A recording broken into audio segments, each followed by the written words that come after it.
How to add link in Telegram bio. If you have been using the Telegram application and wondering on how to add the link on your bio, don't worry. In this video, I will show you how to do it. So let's get started. First of all, open the Telegram application. Just like this. After opening the app, you will find something like this on your home screen. Now to add the link, you need to copy the link first. So copy the link that you want to copy, just like this. And after copying it, go back and here you can find settings right here. Select it. Then here you can find my profile right here. Now tap on it. Then tap on to edit button at the top. Select it.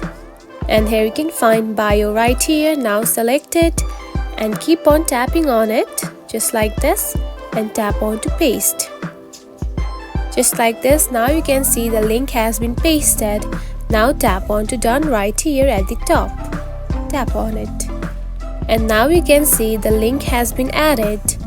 And that's it. This is how you can add link in Telegram bio. It is a very easy process, right? If you found this video helpful, don't forget to like and subscribe for more tips. Thanks for watching.